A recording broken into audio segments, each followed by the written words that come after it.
सुधर पाई, न हमारा बेटा लाइन पे आ पाया, न हमारे बड़ों को ये शऊर हो सका, न नौजवानों को ये समझ आ सकी कि हम आज जिंदगी के जिस मोड़ पे खड़े हैं यकीनन ये हमारे लिए बेनिफिशियल नहीं, क्योंकि आज की तारीख साहब होश के नाखून लेने की तारीख है। आज का वक्त साहब ये समझने का वक्त है कि आज पूरी दुनिया में एक दो नहीं, आजाद हिंदुस्तान की अगर मैं बात करूं तकरीबन 100 से ज्यादा तंजीमें इस भारत में बन चुकी है। आरएसएस की स्थापना हुई क्यों की गई? क्या आपने पूछा है?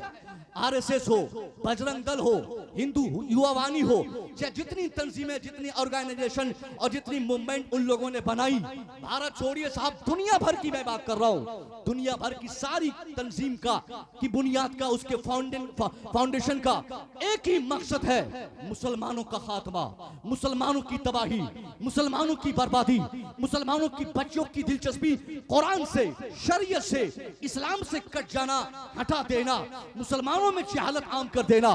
मैं पूछना चाहता हूं, जिस जमाने में पूरी दुनिया की यह प्रयास और कोशिश हो कि मुसलमानों का खात्मा हो जाए, मुसलमानों का अमल, उनकी जिंदगी का एक एक सेकेंड उनके पैगंबर के बताए रास्ते से न गुजर सके, उनके पैगंबर की जिंदगी पर उनकी जिंदगी बसर न हो सके, उस माहौल और माशरे में अगर मुसलमान ऐसे ही जिंदगी बीताता रहा, मैं दावे से कह सकता हूं आज अगर मुजफ्फरनगर जलने की खबर आ रही है, आज अगर भागलपुर को तबाह होने की खबर हम भागलपुर के हवाले से सुनते हैं, आज अगर गुजरात, महाराष्ट्र और बेंगलोर, कर्नाटक के दूसरे हिस्सों से मरने जलने के हमारे बच्चों की खबर आती है, इंतजार कीजिए, उन दुश्मनों की कुव्वत इस कदर परवान चढ़ेगी कि उनकी ताकत हमारी गर्दन तक, उनका हाथ हमारी गर्दन तक पहुंचेगी, फिर जुनैद की हालत हमारे बेटों की होगी, फिर अफरोजुल इस्लाम हमारा कोई दूसरा बेटा बनेगा।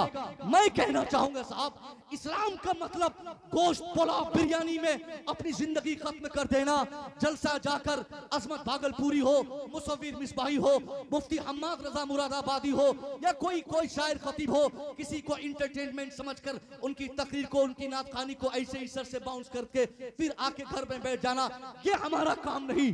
हमारा काम है उलमा को सुनना, हमारा काम है उलमा के करीब जाना, हमारा काम है इस्लाम समझना, हमारा काम है इस्लाम को सीखना, हमारा काम है अपनी जिंदगी को संवारना। मगर हम जाहिल रहे, बेटा जाहिल रहा, बेटी जाहिला रही, पूरा जहालत का माशरा हमने तैयार किया, कोई समझने वाला नहीं, कोई समझाने वाला नहीं, कोई सुधरने वाला नहीं, कोई सुधरने को तैयार नहीं। तो अब ऐसे नतीजे में मैं आपसे कहना चाहूंगा, आप कहां सोए साहब?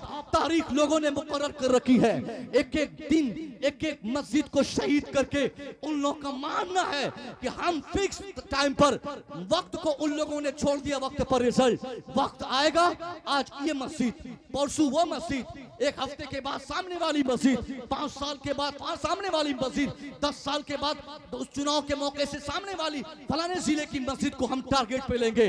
हम क्या करेंगे? बेटियों को शाहीन बाग ले जाकर बिठा देंगे, नारा लगाएंगे फलाने मुर्दाबाद, फलाने मुर्दाबाद, बच्चों को ले जाकर शाहीन बाग में बिठाकर अपने को रामलीला मैदान में एहतजाज करके, प्रोटेस्ट करके हुकूमत से, गवर्नमेंट से हम भीख मांगेंगे कि हमें हमारा हक दिया जाए, हमें हमारी मस्जिद दी जाए, हमें हमारी इबादत का वापस की जाए। मैं पूछना चाहता हूं साहब, आज जो हमारी ये हालत है, हमारी इबादत गाहों की अजमतों को दुश्मनों ने जो तार तार किया है, ये हमारी कमजोरी की बुनियाद पर, ये हमारी कमी की बुनियाद पर। मैं पूछना चाहता हूं, दुश्मनों में ये कुव्वत कहां से आई? क्यों मानने वाला, फैसला करने वाला, बड़े से बड़ा जज फैसले का कलम चलाते हुए ये कहकर फैसला करता है, हाँ यहाँ बाबर की मस्जिद थी, ये मस्जिद शहीद करके मखसूस लोगों ने अपनी इबादत का बनवाई है, ये कहते हुए भी फैसला किया गया क्योंकि हमारे हक में वकालत करने वाला, हमारे हक में लड़ने वाला, हमारी बात को खूबसूरती से रखने वाला, हमारी बात को वहां पर पहुंचाने वाला उस मैदान में या उस सभा में, उस प्रांगण में कोई हमारा बेटा तैयार नहीं हो सका जो कुरान की अजमत पर बात कर सके, जो कुरान की हक्कानियत को बता सके, जो मस्जिद की अजमत को बता सके, जो इस्लाम की पाकिस्तान को दुश्मनों के सीने पे चढ़ के इस्लाम को स्थापित कर सके। क्योंकि हमारा बेटा मुर्गा बिरयानी के चक्कर में रहा। बचे कुचे लोग लूडो में, मोबाइल में, अय्याशी में, झूठ में, फहश में, गाने में, फिल्मी दुनिया में, सारी चीजों में हमने मस्त कर दी। जाहिल, कोरा जाहिल बेटा हमारा अपनी पूरी जिंदगी को तबाह कर दिया। कितने बच्चे हमारे वकील बने। आप बहुत रोते हैं साहब कि हजरत अब क्या होगा, हजरत 22 को हम क्या करेंगे, 23 को कहां जाएंगे, 24 को क्या करेंगे। मैं कहना चाहता हूं कहीं जाने की जरूरत नहीं, कोई चिल्लाने की जरूरत नहीं, कोई प्रोटेस्ट और एहतजाज की हाजत नहीं, कोई किसी से मांग करने की जरूरत नहीं। ऐसे आलम में जब आपके हुकूक छीने जाते हो, आप आंख बंद कीजिए, अपनी औलाद को पढ़ाने की कसम खा लीजिए, अपने बच्चों को शिक्षा देने की आप कसम खा लीजिए। खुदा की कसम, यह हमारी जहालत की बुनियाद पर, क्योंकि न तो हमारा बेटा ब्लॉक में मिलेगा, न हमारा बेटा डिस्ट्रिक्ट में कोई ऑफिसर, न हमारा बच्चा स्टेट में कोई बड़े पद पर, न हमारा बेटा डीएम बन सका, न हमारा बेटा आईएएस बन सका, न हमारा बेटा इंजीनियर बन सका, न हमारा बच्चा डॉक्टर बन सका, न हमारा बेटा साहब जज बन सका। मैं कहना चाहूंगा जिस कौम के बच्चों की तादाद ज्यादातर जाहिलों की होगी, जहालत में जिस कौम की जिंदगी गुजरेगी, उस कौम का हक छीना ही नहीं जाएगा, बल्कि लात मार मार के दुनिया छीनने पर आमादा होगी। क्योंकि हमारी ताकत, हमारे इल्म की ताकत हमारे पास रही, हमारे बच्चों में शिक्षा नहीं, हमारे पास एजुकेशन नहीं, हमारे पास नॉलेज की कमी है, हमारे पास ताकत की कमी है। जिस मुस्तफा करीम ने एजुकेशन को दुनिया की सबसे बड़ी ताकतवर चीज बताया था, उस पैगंबर का कलमा पढ़ने वाला आज हिंदुस्तान का सबसे ज्यादा जाहिल कौम में गिना जाता। मैं पूछना चाहता हूं कितने वकील जज साहब के सामने हमारी मस्जिद की अजमतों को बताने के लिए गए थे। कोई एक बेटे का नाम आप बताइए जो आज हमारे जिले में, हमारे सिविल कोर्ट में, हमारे स्टेट में, हमारे सुप्रीम कोर्ट में कहीं भी कोई जाता हो, हमने बेटों को जाहिल छोड़ा। आपको अगर आपका हक चाहिए, ये 2024 का 22 जनवरी है, आपने 5 साल तक कसम खाकर अपनी औलाद को पढ़ाने का आपने हदफ कर लिया। डॉक्टर, इंजीनियर के साथ साथ शानदार वकील। जिस दिन मुसलमान का बच्चा बनेगा, खुदा की कसम मुसलमानों के बच्चे अपने हक फिर मांगेंगे नहीं। दुश्मनों के सीने पे चढ़कर, बड़ी बड़ी डिग्रियां लेकर, उनकी इमारत पे बैठकर, उनकी कुर्सी पर हुकूमत करके मुसलमान दुश्मनों से अपना हक कभी न कभी वापस लेके छोड़ेंगे। नारे तकबीर, नारे रिसालत, मसलके आला हजरत उलमाए अहले सुन्नत हजरत अल्लामा डॉक्टर मुसव्विर रजा मिसबाही। नारे तकबीर, नारे रिसालत। बहुत अच्छे भैया, बहुत अच्छे, वाह वाह वाह वाह। इतनी जहालत हमारे इलाके में साहब, सीमांचल को लोगों ने तबाह कर दिया। सीमांचल, आप लोग बोलते हैं कि हजरत हम लोग क्या करेंगे फलाने तारीख को। मैं कहता हूं कुछ नहीं करना है, रिजल्ट को अपने हालत पे छोड़ दीजिए, चुपचाप अपने घर में आपको रहना है, कोई हल्ला नहीं। अगर कोई एक डंडा मार भी देना, मुस्तफा की सुन्नत समझकर उसे बर्दाश्त कर लीजिए। मेरे नबी को तो इतना सताया गया था, इतना परेशान किया गया था, अल्लाह की कसम आप जब मुस्तफ़ा की तारीख पढ़ेंगे ना, स्टार्टिंग पॉइंट में, इब्तिदा ज़िंदगी के आखिरी अय्याम में, ख़ास तौर पे इस्लाम के स्टार्टिंग पॉइंट में, मेरे नबी जब इस्लाम का प्रचार कर रहे थे, जब मस्जिद की तामीर की बातें हो रही थी, नमाज सीखने और सिखाने की बातें हो रही थी, कुरान की तबलीग मुसलमान कर रहे थे, उस पीरियड में मेरे मुस्तफ़ा को के ऊपर पत्थरों की बारिशें की गई, मुस्तफ़ा जल रहमत को गालियाँ दी गई, नौज़बिल्ला कुछ लोगों ने पागल कहा, दीवाना कहा। जैसी जैसी सोच उनकी थी, उस एतबार से उन लोगों ने मेरे नबी पर जुल्म किया। कहने वालों ने कहा, हुजूर ये आपके दुश्मन आप पर उजड़ियों की बारिशें कर रहे हैं और आप इनके लिए कुछ नहीं करते, आप तो ऑथोराइज्ड हैं, आप तो बाख्तियार हैं। अपने नबी, अपने मुस्तफ़ा करीम से कहा कि हुजूर आप अपने रब से क्यों नहीं इनके लिए बद्दुआएं करते और ताकि इनका भी खात्मा हो जाए, दुश्मन आपका हमेशा के लिए ख़त्म हो जाए। मेरे नबी ने भी इंसाफ को वक्त के लिए छोड़ दिया, वक्त पे छोड़ दिया। कहा नहीं, तुम न कह रहे हो, मैं अपना काम अपने स्तर से करूँगा, तब्दीली आएगी, बदलाव आएगा, चेंजिंग आएगी। नबी पाक ने 23 साल में, महज 23 साल में ऐसी तबलीग आपने फरमाई, सब्र ज़ब्त के साथ अपना काम अपने तौर पे आप करते रहे। दुनिया ने आपकी ज़ाहिरी ज़िंदगी में ही मुलाहाजा किया कि जिस नबी पर लोगों ने पत्थरों की बारिशें की थी, वही लोग अब वही मुस्तफ़ा पर पत्थरों की बारिशें नहीं कर रहे, दुरूदों की बारिशें करते नजर आ रहे हैं। जिन लोगों ने मस्जिदों को मस्जिद की तामीरात के काम को रोका था, वही लोग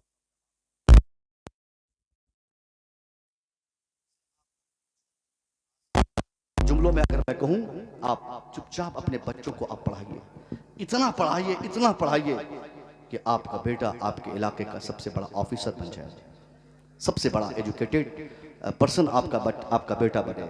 मगर एजुकेशन पर कोई काम मुसलमानों का नहीं, सिर्फ ढिंढोरा पीटने में हमारा सारा वक्त जाता है। हजरत कटिहार में, सीमांचल में तो हम लोग 50% है, फलाने जगह हम 80% है, मजमूई एतबार से हम 20% है। 20% का मतलब समझते हैं? 100 अफराद जहाँ हों वहाँ 80 वो लोग होंगे, 20 हम लोग होंगे।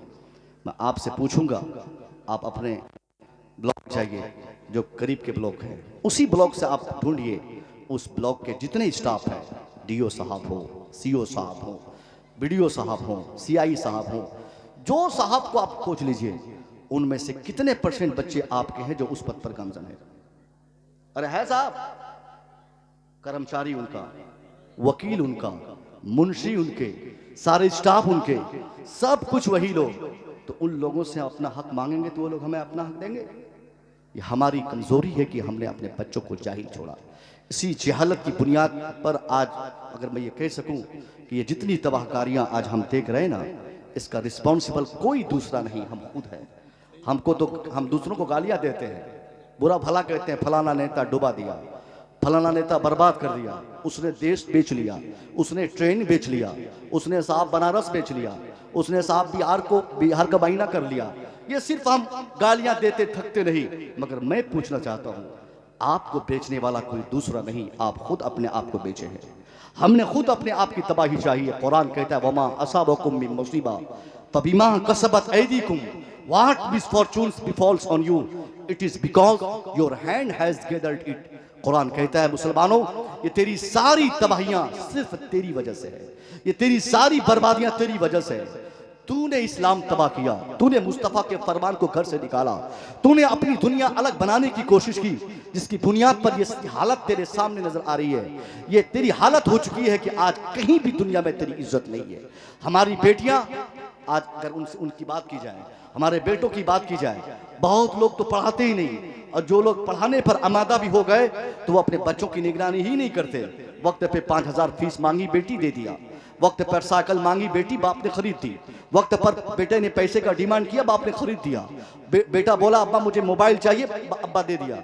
मैं पूछना चाहता हूँ, बच्चों को पढ़ाना भी है, लेकिन पढ़ाने से ज्यादा आप इस वक्त आज की तारीख में पढ़ाने से ज्यादा आपको अपने बच्चों की बेहतर तरबियत पे गौर करना है। अभी 2 दिन पहले साहब फेसबुक पर एक खबर मैंने पढ़ी, किसी हजरत ने लिखा कि पटना जाना था एक हजरत को, रात के 11 बजे किसी ट्रेन पे हजरत सवार हुए। मुस्लिम खानदान की एक बेटी, मुसलमान की एक बच्ची, किसी हजरत को हजरत ने बताया कि वो उसका वालिद साहब उसी ट्रेन में सवार हुए, अपनी बेटी को लेकर पहुंचाने आए थे, ड्रॉप किए। और हमको देखकर उसने कहा कि मुझे देखकर अपनी बेटी को हैंड ओवर कर दिया। बोला हजरत मेरी बेटी पटना जा रही है, पटना के किसी कॉलेज में मेरी बेटी पढ़ती है, जरा अपनी हिफाजत में, अपनी तहवील में मेरी बेटी को रखिएगा। उस हजरत का मानना था, जैसे उसका बाप ये कहकर नीचे उतरा, आने वाले नेक्स्ट स्टॉपेज पे फौरन एक लड़का काड़ा चढ़ाया हुआ, एक लड़का दूसरे मजहब और दूसरे समाज और सोसाइटी का उसी ट्रेन में सवार हुआ, उसी कोच में गया, उसी लड़की की सीट के बगल में उसकी सीट थी, उसने खुद कॉल करके उसे बुलाया था। दोनों का बर्थ अलग था, उसके बावजूद उस लड़की ने उसको अपने साथ एडजस्ट किया। एक ही बेड पर उस हजरत का कहना हुआ कि पटना तक पहुंचते पहुंचते मैंने क्या देखा, पटना तक 2 अलग अलग सीट होने के बाद भी मुसलमान की वो बेटी जो नकाब पहनकर ट्रेन पे बैठी थी, मगर जैसे उसका यार उसके साथ हुआ, फौरन वो बेटी नकाब उतार दी, अपना लिबास पहन ली। उस गैर मजहब के यार से मिलने के चक्कर में एक चादर डालकर वो उसी सीट पर पूरी रात घूरती रही, एक दूसरे के साथ अपने एतबार से मस्ती करती रही। मैं कहना चाहूंगा, बाप किस कदर बेचारा वो ट्रेन पे बिठाया था कि मेरी बेटी पटना से पढ़ के आएगी, बड़ी डिग्रीधारी बनेगी, बेटी का नाम होगा, डॉक्टर बनेगी, इंजीनियर बनेगी। मगर इंजीनियरिंग और डॉक्टरी की तालीम दिलाने के चक्कर में आज हमारी बेटी की इज्जतों को लूटने के लिए घर से बाहर तक एक तो नहीं 50 दरवाजे खुले रहते हैं। अब ऐसे माहौल में एक बाप की रिस्पॉन्सिबिलिटी बनती है, वो अपनी बच्चियों को पढ़ाने से ज्यादा उसका यह ख्याल करे कि मेरी बेटी पढ़ कहाँ रही है, मेरी बेटी जा कहाँ रही है, मेरी बेटी आ कहाँ से रही है, मेरी बेटी कोचिंग किसके साथ जाती है, मेरी बेटी को पढ़ाने वाला कौन है, मेरी बेटी की शिक्षा देने वाला कौन है। जो बाप इन सारी चीजों पर कभी तवज्जो नहीं देता, उसको दावे के साथ मैं इस अजीमुल शान कॉन्फ्रेंस से कहना चाहूंगा, अगर आपने इस पे तहाशा पैसे खर्च किए अपनी बच्चियों को पढ़ाने के लिए, कभी आईए, कभी बीए, कभी मास्टर डिग्री, कभी पीएचडी, कभी डॉक्टरी, कभी क्या बोलते हैं साहब इंजीनियरिंग कराने के चक्कर में आप जो बेतहाशा पागल है, जमीन आपने बेटी ताकि बेटी आपकी पढ़ ले, मकान आपने बेचा ताकि आपका बेटा पढ़ ले। मगर मैं कहना चाहूंगा, मगर आपने कभी यह तवज्जो नहीं की कि जो बेटा जिसको आप डॉक्टर बनाना चाहते, जो बेटी जिसको आप भारी भरकम डिग्री दिलाने के लिए पटना में, बेंगलोर में, साहब मुंबई में, दिल्ली में पढ़ाना चाहते हैं, उस बेटी के ताल्लुक से आपको पता नहीं उस बेटी की कितनी रातें हॉस्टल में, कितनी रातें उसके फ्रेंड के रूम में कटती है और कितनी रातें होटलों में गुजरती है। अगर आप दुरअंदेश नहीं बनेंगे, आप अपनी अक्लों का इस्तेमाल नहीं करेंगे, आने वाले वक्तों में दावे से कहता हूं बेटी इंजीनियर जरूर बनेगी, बेटी डॉक्टर जरूर बनेगी, बेटी हाई फाई जरूर बनेगी, बेटी बीएड कर लेगी, बेटी डीएलएड कर लेगी, बेटी इंटरमीडिएट पास करेगी, मगर नतीजा बरक्स निकलेगा। बेटी आजादाना माहौल में तालीम पाने की बुनियाद पर आपकी अम्मा बनकर आपके सामने खड़ी होगी, बेटी आपकी होगी, कानून वो चलाएगी, वो आपसे कहेगी अब्बा मेरी जाती जिंदगी में इंटरफियर करने की आपको इजाजत नहीं, अब्बा मैं 20 क्रॉस कर चुकी हूँ, अब्बा मेरी उम्र 18 पार हो चुकी है, अब आप न तो अपनी मर्जी से मुझे कपड़ा दे सकते, न तो आप अपनी मर्जी से मुझे मेरा दूल्हा दे सकते, न तो आप अपनी मर्जी से मुझे अपनी जिंदगी में कुछ कह सकते। अब्बा मैं बालिगा हो गई, मैं कानून जानती हूँ, अब्बा आप मेरी मर्जी से शादी कराना हो तो कराइए वरना मैं खुद करूंगी, ये कपड़ा अब्बा मैं पहनूंगी, ये जीन्स मैं पहनूंगी, आप नहीं रोक सकते। मैं कहना चाहूंगा फिर उस वक्त आप क्या कर पाओगे, आपके पास क्या ताकत होगी, आप क्या करोगे इसके अलावा कि कोई पीर ढूंढोगे, कोई मौलवी तलाश करोगे, कहीं से तावीज लिखवाकर बेटी को पानी पड़वाकर उसको पिलाकर सुधारना चाहोगे। मैं कहना चाहूंगा जिस वक्त बगैर तावीज के सुधारने का 50,000 रास्ता आपके पास मौजूद था, आपने किसी रास्ते को इख्तियार नहीं किया। अब जब बेटी आवारा हो गई, बेटी दीवानी हो गई, बेटी पगली हो गई, बेटी फाहिशा हो गई, बेटी का काना में साहब इज्जत बेचने पर आमादा हो गई, बेटी बेहया हो गई, बेटी डिग्री के नाम पर, तालीम के नाम पर अपनी हया को बेचने पर आमादा हो गई, मर्जी की शादी करने पर बजीद हो गई, तो आप तावीज देने के लिए खोज रहे हैं, तावीज मांग रहे हैं, पानी पड़वा रहे हैं, कुछ नहीं होने वाला ये पानी उनी पड़वाने से। इसके लिए एक ही रास्ता है, बेटी आपकी है, मर्जी आपकी होनी चाहिए, बच्ची आपकी है, मर्जी आपकी होगी। जिस दिन आपकी बेटी 9 साल की उम्र में कोई गलती करे, बगैर दुपट्टे के जैसे घर को बाहर करने के लिए अपना पहला पांव उठाए, फौरन आप बाप बहैसियत बाप अपनी चप्पल उठाकर 2-4 चप्पल उसके सर पे मारते हुए उसे कहिए कि ऐ मेरी बेटी तुम इस्लाम की शहजादी हो, तुम मुसलमान की बेटी हो, तुम घर से बाहर बगैर दुपट्टे के इस तरह अतरंगी माहौल में क्यों जा रही हो। जिस दिन बाप ये सख्त स्टेप 9 साल की उम्र में अपनी बेटी के ऊपर अप्लाई करेगा, खुदा की कसम हिंदुस्तान नहीं अमेरिका में भी दुश्मनों के जुर्मुट में भी उसकी बेटी तालीम पाए या शॉपिंग करे, उसकी इज्जतों को लूटने और लुटाने वाला कोई सामने नहीं आएगा। नारे तकबीर, नारे रिसालत, मसलके आला हजरत, पैगाम इस्लाम, मजहब इस्लाम, इस्लाह मुआशरा, मसलके आला हजरत, फैदान ख्वाजा गरीब नवाज, नारे तकबीर, नारे रिसालत। जब बच्ची आपकी है, बेटी आपकी है, कानून क्यों किसी का चलेगा? आप उनके लिए कपड़ों का इंतखाब करें, मानेगी नहीं, साहब पैदा आपने किया है, उसकी जिंदगी की सारी रिस्पॉन्सिबिलिटी आपके नाजुक कांधे पर है। उसकी जिंदगी कैसे गुजर बसर होगी ये जिम्मेदारी हर एतबार से आपके ऊपर है। तो उस बेटी के लिए कपड़े का सिलेक्शन वो बेटी क्यों करती है अपने से? क्या आपकी आंखें फूट गई? क्या आपकी पूरी ताकत सल्ब हो गई? क्या आपके मुंह में कोई बीमारी हो गई जो अपनी बेटी को सुधारने के लिए किसी मौलवी का इंतजार करते हैं? सब आदमी खुद रिस्पॉन्सिबल है। 1 घंटा नहीं 50 घंटा मुसव्विर की तकरीर हो जाए कुछ फर्क नहीं पड़ने वाला। और 5 मिनट कोई ऐसा काम आप कर जाए, जिंदगी भर के लिए आपके बच्चों को उसका खौफ रहेगा। बेटा जिस दिन सिगरेट पीता मिलता है ना, उस दिन कॉलर पकड़ के बड़ा भाई दो झावड़ दे, चचा आए वो 2 लात मारे, नाना आए वो 5 लात मार दे, कोई ये रहम नहीं, कोई उसके लिए गुंजाइश मत छोड़िए। पहली गलती पर सख्त स्टेज फौरन। अब सिगरेट पीने वाला बेटा जैसे सिगरेट पीते हुए पिटाई खाएगा ना, फिर वो भांग खाने की कभी कोशिश नहीं करेगा, फिर वो शराब पीने के लिए कभी अपना कदम नहीं उठाएगा, फिर वो उसकी हिम्मत इतनी होगी नहीं। वो जान जाएगा कि जब 5-10 रुपए की मामूली सिगरेट पर 50 जूते मिले थे, 10 रुपए की सिगरेट पीने के चक्कर में 5 लात खाया था, तो जिस दिन ताड़ी पीऊंगा तो कितने लात मिलेंगे, जिस दिन शराब पिएंगे उस दिन कितने जूते मिलेंगे। इसलिए साहब ये मुस्तफा ने फरमाया, मन रा मिनकुम मुनकरन फलयुगय्यिरहु बियदिही। भी फरमाते anyone who seize any types of disease in your society, कोई भी हो अपने समाज का, किसी फर्द वाहिद को देखे कि उसके सामने कोई खिलाफ शरअ काम कर रहा है, फलयुगय्यिरहु बियदिही, he must change that evil by the power of his hand। तो उसे चाहिए कि उस बुराई को वो अपने हाथ की कुव्वतों से रोक दे। ये हमारे मुस्तफा ने इख्तियार दिया है, हाथ की कुव्वतों का इस्तेमाल करें, मारना पड़े मारें, बोलना पड़े बोले, मगर बुराइयों से निपटने के लिए सबसे बड़ा रिस्पॉन्सिबल आप खुद हैं, आप जिम्मेदार हैं। मानता हूं आप हाजी साहब हैं, माना जाए कि आप मास्टर साहब हैं, मानता हूं कि आप मुफ्ती साहब हैं, मानता हूं कि आप मुखिया जी हैं, सारी चौधराहट दुनिया में रहेगी। अगर आपके बच्चे और बच्चियां नहीं सुधरे तो मुस्तफा की हदीस कहती है, मुस्तफा फरमाते हैं तुम में का हर एक शख्स अपने आप में जिम्मेदार है।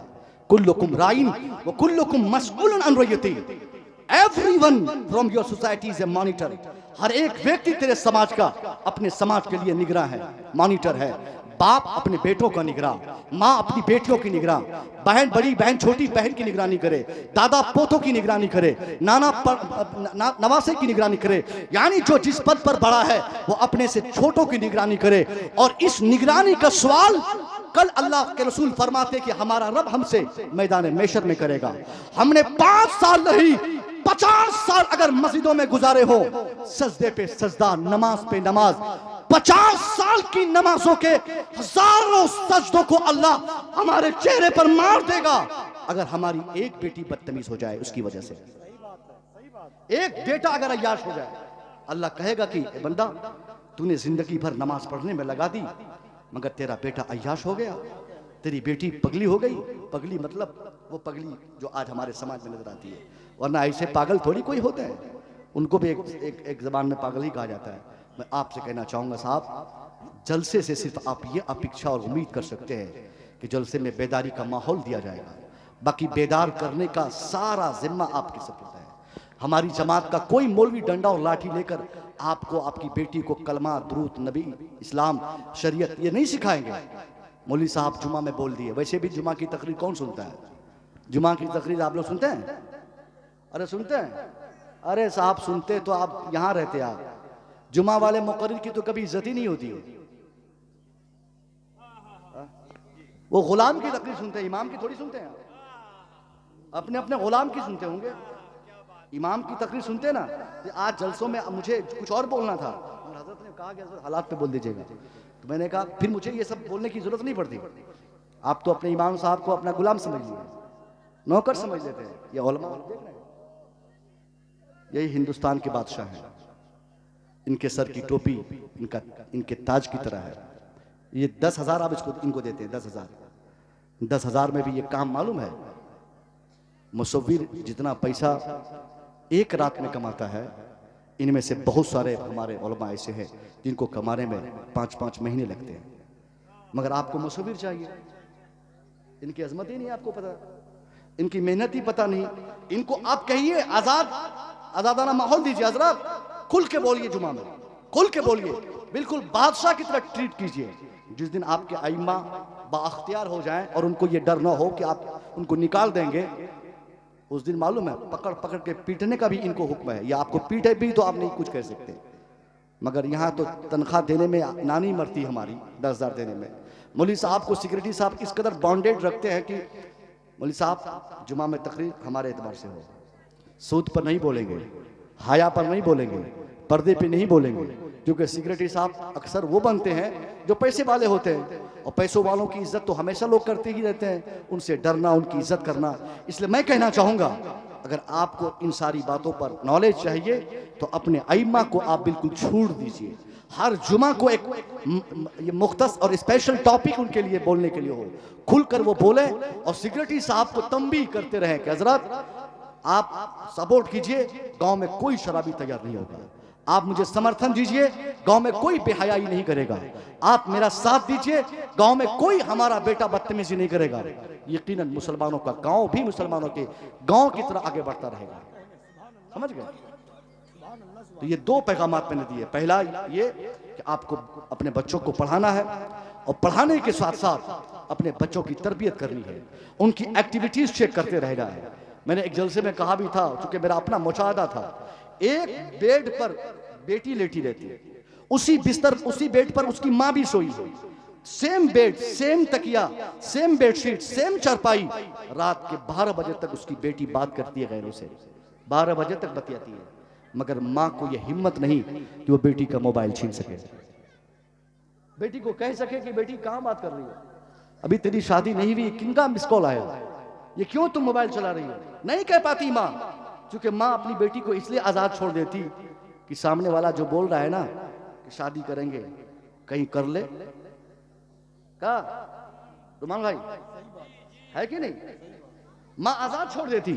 एक दिन वही माँ रोते थकती नहीं, उसकी माँ बोलती, हजरत मेरी बेटी भाग गई, मेरी बेटी समाज को ले डूबी, बेटी मैं तो ये हजरत मैं गांव में घूमने लायक नहीं बची।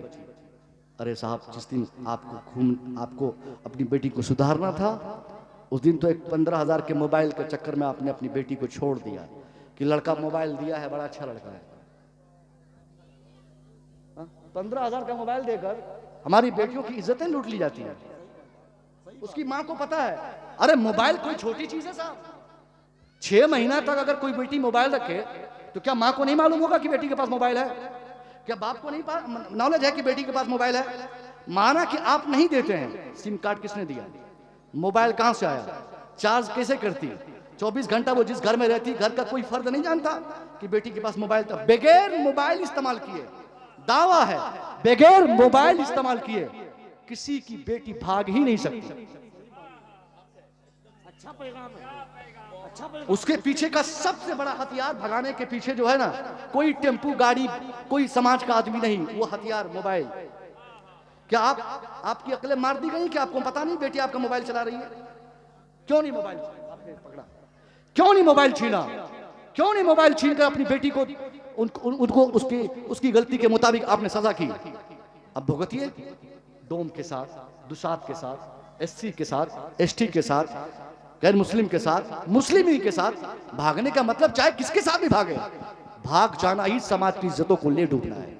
और इसकी तादाद इतनी बढ़ रही है हमारे समाज में, आप अगर अभी कंट्रोल नहीं करेंगे ना, आज 5 लोगों की बच्चियां ऐसी की है, ऐसी गलती की है, एक दिन आएगा कि 5 की जगह पे 50 की बच्चियां इस कदम को आगे बढ़ा देगी।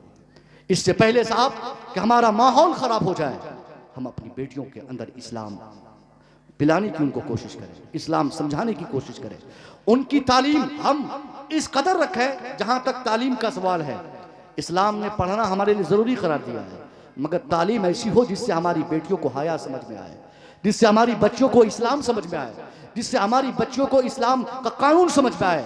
और जिस तालीम के हुसूलियाबी में हमारी बेटी बेहया हो जाए, इससे बेहतर है कि हम अपनी बेटी को जाहिल छोड़ दें। है कि नहीं?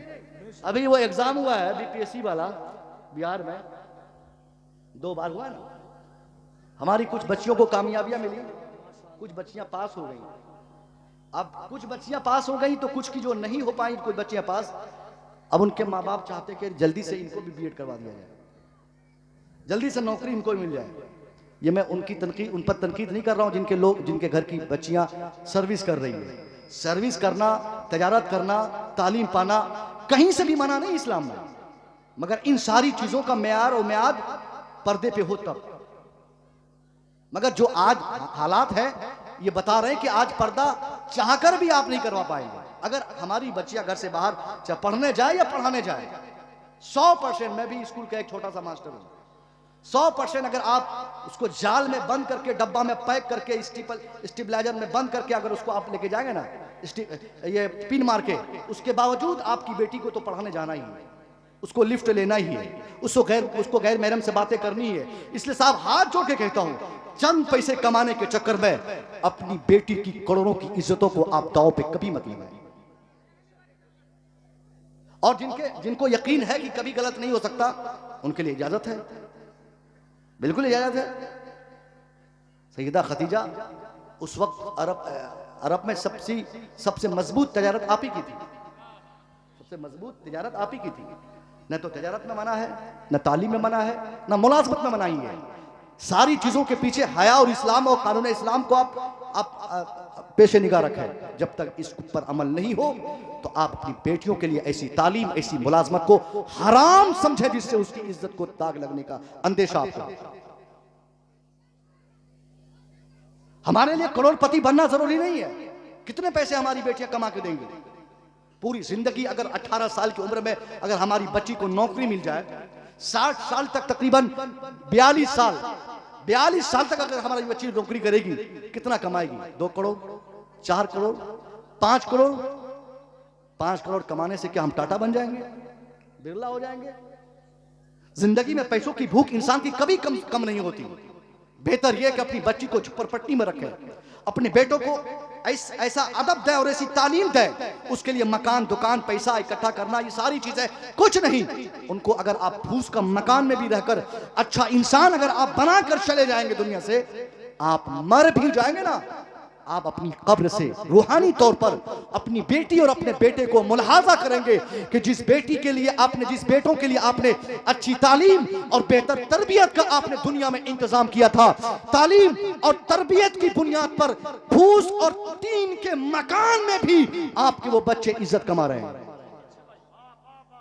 और आपने अगर उनकी तालीम उनको बहुत अच्छी दे दी और तरबियत नहीं दी, तालीम होती है लेकिन तरबियत की कमी रहती है कि नहीं साहब? अच्छे मास्टर को हम लोग देखते हैं कि बोलना नहीं जानता, रे बे तुम ताम दिस दैट। डॉक्टर, इंजीनियर का तो मानना ही नहीं साहब। इंजीनियर जो बन जाता है उसका पांव उल्टा हो जाता है। डॉक्टर बनने के बाद वो सोचता है कि हमने तो अब पैसा कमाने की फैक्ट्री खोल दी है, पेशाब के नाम पे, पखाना के नाम पे, साहब क्या नाम है वो, खून के नाम पे। जहां 20 रुपया, सिर्फ 20 रुपया, मैंने पूर्णिया में देखा एक डॉक्टर को कि 20 रुपया सिर्फ उसको मिलना था, उस जांच से 20 रुपया पाना था उसको।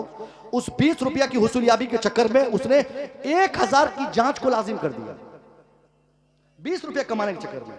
तो मैं कहता हूं कि तालीम ही सब कुछ नहीं है। उस डॉक्टर को तरबियत की कमी है, उस पढ़े लिखे को तरबियत की कमी है। इसलिए बाप होने की हैसियत से, बड़ा भाई होने की हैसियत से, गार्जियन होने की हैसियत से आपकी जिम्मेदारी है कि आप अपने बच्चों की तालीम के साथ साथ बेहतर तरबियत की कोशिश करें, ताकि आपका बेटा तालीम पाकर, तरबियत लेकर दुनिया में कहीं जिल्लतों का सामान अपने आप को ना बना सके, जलील ना हो सके। ये हमारे उलमा, इनकी तालीम और तरबियत कैसी है मालूम है? रात के 12 बजे आप फोन कीजिए, हजरत मेरा बेटा सो नहीं रहा है, नींद नहीं आ रही है, चिल्ला रहा है। हजरत बोलेंगे ठीक है, बता दो किधर जाना है। जिस हालत में हजरत उठेंगे, टोपी पहने न पहने इससे कोई फर्क नहीं।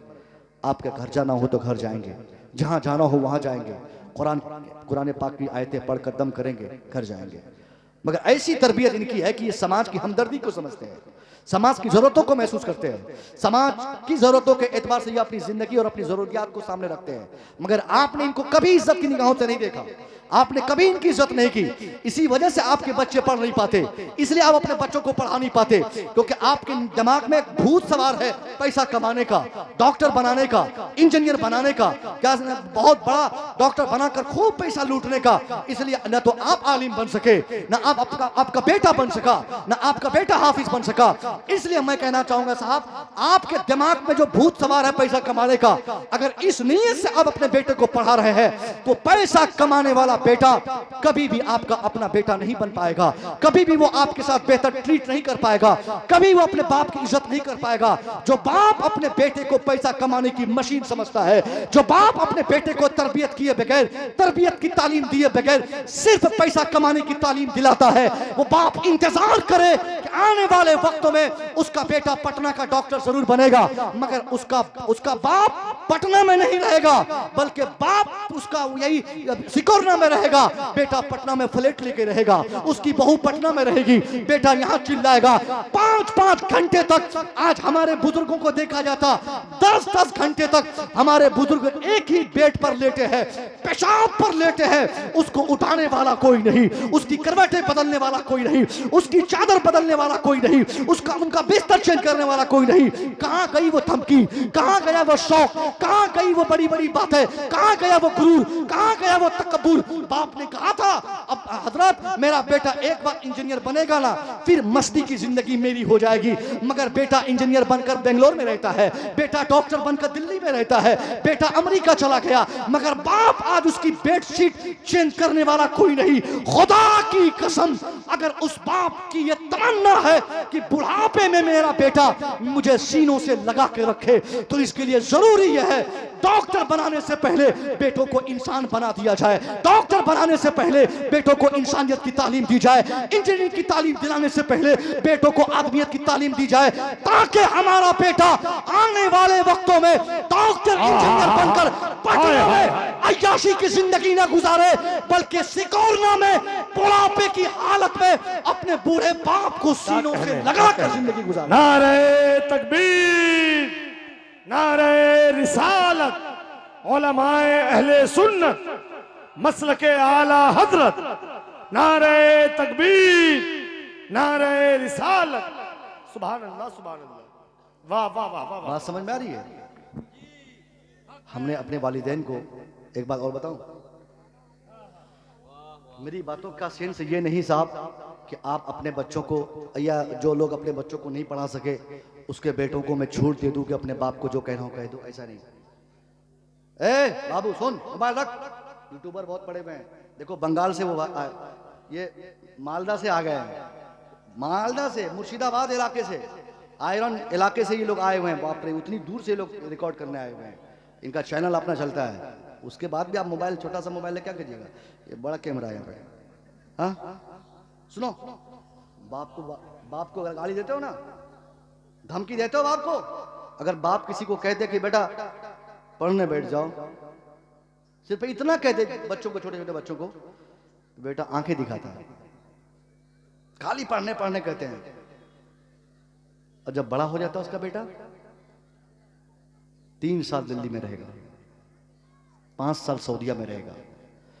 उस बाप का 5 बेटा, जिस दिन बाप ने अपने बेटे की पैदाइश पर मिठाइयां बंटवाई थी, 5 बेटा था, बाप को कितना फक्र होता है, जिसको बच्चा होता है कितना फक्र होता है, फोन पे खबरें देता है, हजरत आपकी दुआओं से लड़का हुआ है, हजरत आपकी दुआओं से दूसरा बेटा हो गया है, हजरत अब तीसरा बेटा हो गया है।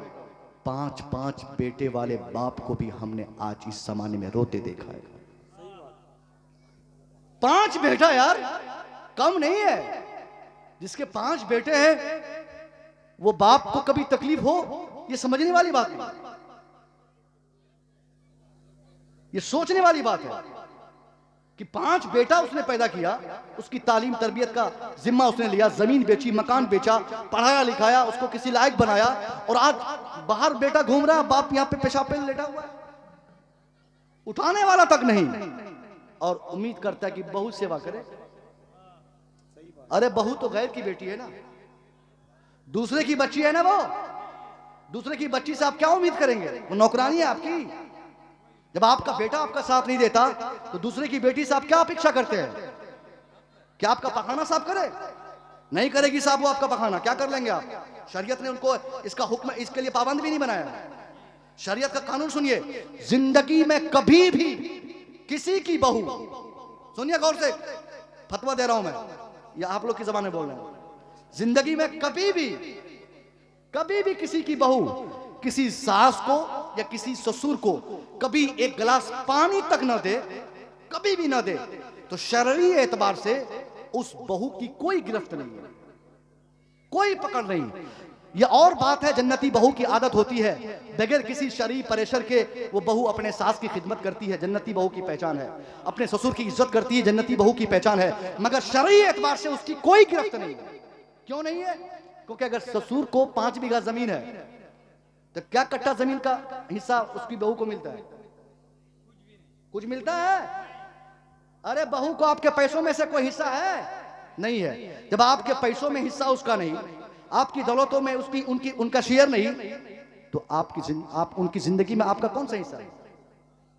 क्यों ये उम्मीद करते हैं कि आपकी बहू पांव दबाए, कपड़ा साफ करे, चूल्ही में माटी दे, आंगन साफ करे, आपका कपड़ा, पूरे घर का कपड़ा, पूरे समाज का कपड़ा धोए? उसका बाप जमीन बेचकर अपाची दिया इसलिए क्या? उसका बाप 5 लाख दिया है, आप उसको धमकी से काम नहीं करवा सकते।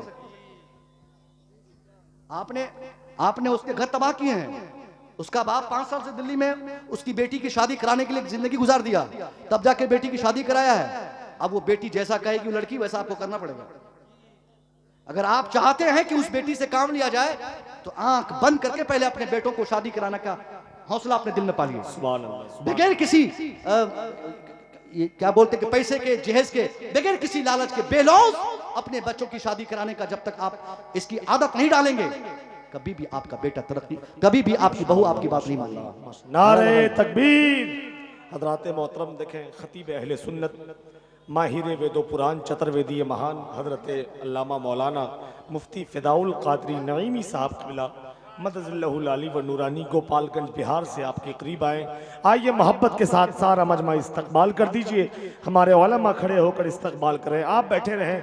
नारे तकबीर, नारे रिसालत, उलमाए अहले सुन्नत, मसलके आला हजरत, फैज़ाने ख्वाजा गरीब नवाज, सीरते ख्वाजा गरीब नवाज, इस्लाह मुआशरा कॉन्फ्रेंस, नारे तकबीर, नारे रिसालत।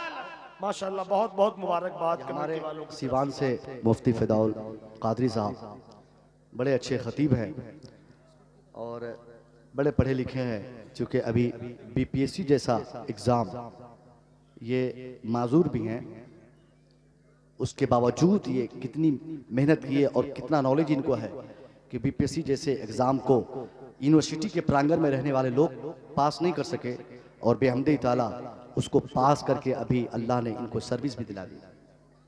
बहुत बड़ी बात। मैं कह रहा था, मेरी बात समझ में आ रही है?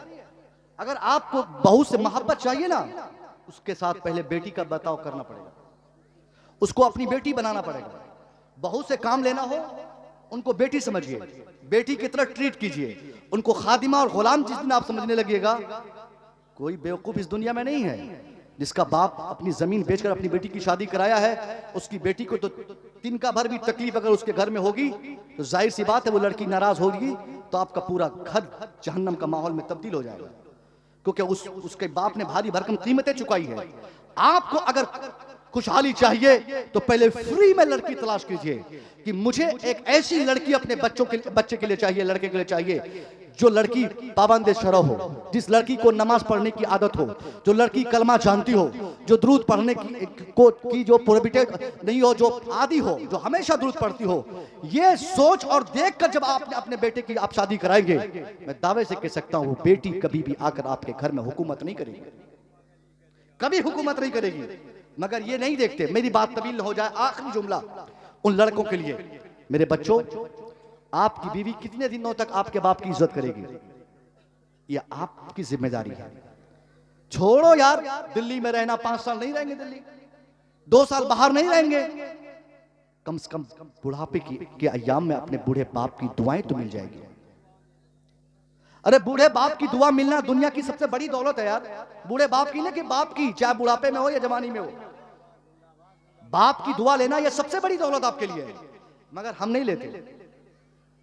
बाप नाराज रहे, रोता रहे, पखाना करता रहे, पूरी लुंगी गंदी हो जाए और बिल्कुल गलाजत में बाप की पूरी रात कट जाए, उससे कोई मतलब नहीं। पीर साहब राजी होना चाहिए। क्या पीर साहब खुश हो, पीर साहब को लगे कि साहब मैं अपने मुरीदों के इलाके से हो आया हूं। दुनिया के सारे पीरों की मैं बात कर रहा हूं, सारे पीरों की। सारे पीर भी मिलकर आपको जन्नत दिलवाना चाहें, सारे पीर फी ज़माने ना दिलाना चाहे, और सिर्फ आपका बाप आपके लिए अल्लाह से कह दे कि अल्लाह मेरा बेटा क्यों इतना गद्दार हो गया, मैं अपने बेटे से खुश नहीं हूं। उलमा बयान फरमाते हैं कि जिस शख्स से उसका बाप नाराज है ना, उससे अल्लाह कभी खुश नहीं हो सकता, और जिससे अल्लाह नाराज होगा अल्लाह की जन्नत उससे कभी नहीं मिल सकती। इसलिए आपके लिए जरूरी है कि अपने बाप को राजी करें, उनकी दुआएं लें, उनका पांव दबाएं, कोशिश करें कि कभी आपका बाप रोए नहीं। आपको मालूम है, आप दिल्ली में रह के एसी में सोते हैं, यहां बाप को एक टेबलेट खिलाने वाला कोई नहीं है। आंख में दवाई डलवाने के लिए जिसका बूढ़ा बाप गांव के किसी बच्चे की तलाशी करता हो, उसके लिए मुतलाशी हो, इंतजार करता हो कि वो लड़का आए मेरी आंख में 2 बूंद दवाई डाल दे, खाक हो जाएगी मेरी जवानी, हमारी दौलत, हमारी मुलाजमत, हमारी ताकत, हमारी पूरी शोहरत, जिसकी बुनियाद पर हमारे बाप को कभी तकलीफ हो। नहीं चाहिए दिल्ली में ठेकेदारी। अगर बाप बेचारे को यहां पर दवाई खिलाने वाला नहीं, गांव में यहां पर एक लोटा पानी देने वाला उनको कोई नहीं, और बेटा बड़ी बड़ी बातें करता कलकत्ता में, बेटा ये सेठ बना हुआ मुंबई में। अरे साहब, कोशिश करो कि आपका बाप जब तक आखिरी सांस न ले तब तक आप उनको अपने सीनों से, अपनी निगाहों से अलग न करें। जिस तरह एक बाप की कोशिश रहती है कि मेरा बेटा 24 घंटा मेरी निगाहों के सामने बना रहे, एक सेकंड के लिए बाप से जैसे बेटा बचपने में जुदा होता है, बाप बेचैन होता है, उसी तरह उस बाप का भी आप उनके बुढ़ापे में ख्याल करें कि आप एक सेकंड के लिए भी उस बाप को अपने सामने से जाने ना दें। दुआएं लो बूढ़ों की, एक कतरा आंसू अगर आपका बाप गिरा दिया ना, करोड़ों की दौलत आपकी तबाह बर्बाद कर दी जाएगी।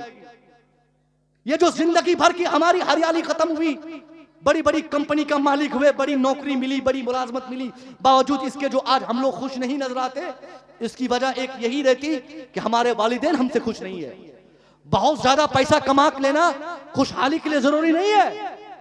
बहुत ज्यादा पैसा कमाकर मकान बड़ा बना लेना, गाड़ी खरीद लेना अच्छे इंसान बन जाने की दलील नहीं है। आप 5,000 कमाइए, 5,000 ही कमाइए, धान काट के, मकई काट के, गेहूं काट के, रिक्शा चला के, ईंट ढोकर, पत्थर ढोकर, सरिया चलाकर, अगर आपने 5,000 महीने का कमाया है, अगर एक तनख्वाह आप अपने बाप के कदमों में लाकर रख दिए ना कि अब्बा ये मेरी पहली पगार है, ये मेरी पहली तनख्वाह है अब्बा, ये आपकी दवाई के लिए या आपके पॉकेट खर्चे के लिए मैंने दिया है। अगर उस हालत में बाप ने उस पैसे को कबूल करके अल्लाह से कह दे कि अल्लाह मैंने अपने जवान बेटे की जवानी में कमाई हुई इस रकम को कबूल किया, अल्लाह तू भी मेरे बेटे को कबूल फरमा ले। खुदा की कसम, हमारा बाप 5,000 हमारा लेकर हमारी खुशहाली के लिए दुआ फरमाएगा, अल्लाह उसी 5,000 की कमाई में बरकतें 50,000 की अता फरमा देगा। और 50,000 महीने का कमाए, माँ बाप को 1 रुपया देने का शौक ना हो तो हमेशा भिखारी बन के रहेंगे। कभी चेहरे पर खुशहाली कोई नहीं पढ़ पाएगा, हमेशा पॉकेट खाली नजर आएगा, क्योंकि बूढ़ा जो खाली है, बूढ़ा जो रो रहा है। इसलिए इस अज़ीमुशान कॉन्फ्रेंस से छोटा सा पैगाम आपके लिए, आप अपने वालिदैन की इज्जत करें, बूढ़े माँ बाप के साथ आप ऐसा सलूक करें जैसा कि वो बचपने में आपके साथ किया करते थे। यही मेन जलसे का मकसद होता है। और दूसरा आखिरी 2 जुमले का पैगाम है। हमने आज एक, हम लोग सीमांचल में जो रहते हैं ना, सीमांचल के हालात हर जगह से मुख्तलिफ है। यहाँ एक बीमारी चली है हमारे यहाँ इलाके में, पूरे सीमांचल में। कहने को हम सुन्नी है कि नहीं भाई? अरे सुन्नी है तो किस लिए सुन्नी बने हुए हैं? सुन्नी का मतलब मजार पे जाकर हाजिरी देने वाला बनना, उर्स मना लेना, ये जरूरी नहीं है। आज हर सुन्नी चाहता कि हमारे यहाँ एक तो मजार होना चाहिए, एक तो उर्स होना चाहिए, चादर गागर का इंतजाम होना चाहिए, टीना रवीना को बुलाकर कव्वाली होना चाहिए, यह कि नहीं? सुन्नी होने का मतलब यही है कि अगर कोई मजार कहीं पर आर्टिफिशियली बना हुआ है, मसनूई अजगैबा मजार, उसको अपनी जबान में बोलते हैं अजगैबा। क्या मुफ्ती साहब, अजगैबा मजार बनता है ना। कल तक हमवार जमीन थी, अचानक कोई शराबी ख्वाब में देख लिया कि हजरत अली कह रहे हैं कि मेरे खानदान का कोई फर्द यहाँ लेटा हुआ है। ये दावा क्या रहता है कि मैंने ख्वाब में देखा हजरत, मुझे इमाम हुसैन आके कहते हैं कि तुम मेरी कब्र बनाओ, मेरा मजार बनाओ, मैं यहीं लेटा हुआ हूं। कौन बोलता है? शराबी बोलता है, जुआड़ी बोलता है। इमाम हुसैन कभी इनको ख्वाब नहीं आया। जो हम लोग जिंदगी भर सरकार इमाम पाक की अजमतों को बताते थकते नहीं, हमेशा बताते, हमने कभी नहीं देखा। ख्वाब में उनको देखना तो दूर की बात है, इमाम पाक की नगरी हम लोग नहीं देख पाए आज तक जाकर बराह रास्त। और आप शराब पीकर देख लिए, झूठ है, झूठ। ये पैसा कमाने के लिए है, ये चादर उधर बेचकर माल कमाने के लिए है। अगर आप सुन्नी हैं तो सुन्नी होने का मतलब यह है कि कोई भी खिलाफ शरअ काम अगर आप देखें कि इसकी वजह से बिदअत फैलेगी, इसकी वजह से हमारी सुन्नियत पर लोग अंगुलियां उठाएंगे, तो आपकी मजहबी जिम्मेदारी यह बनती है कि आप फावड़ा उठाकर ऐसे आर्टिफिशियल मजार को तोड़कर अल्लाह के नबी को राजी करने का सामान इकट्ठा करें। अल्लाह नाराज नहीं होगा, अल्लाह खुश होगा कि आज भी हमारे बंदे ऐसे जरी और बहादुर हैं जो किसी से डरे बगैर वो कोई फितना जब खड़ा होता है उसको दबाने की वो कोशिश करता है। ये बहुत बड़ा फितना है, कहीं मजार बना देना। हमारे पूर्णिया में तो साहब हम लोगों ने बहुत मेहनत की, कितनों को फावड़ा डाल के जैसे भी चलवाकर ये हम लोगों ने खत्म कर दिया। गाय बनवा कर हमने उस मजार की अजमतों को तबाह किया। सुनिए, अगर यहाँ पर कोई हमारे सुन्नी भाई नहीं है, कोई कुछ लोग अगर सुन्नी नहीं भी है तो उनसे मैं कह रहा हूं ये सुन्नी की पहचान है, मजारात जहां फर्जी हो उसको तोड़ा जाए।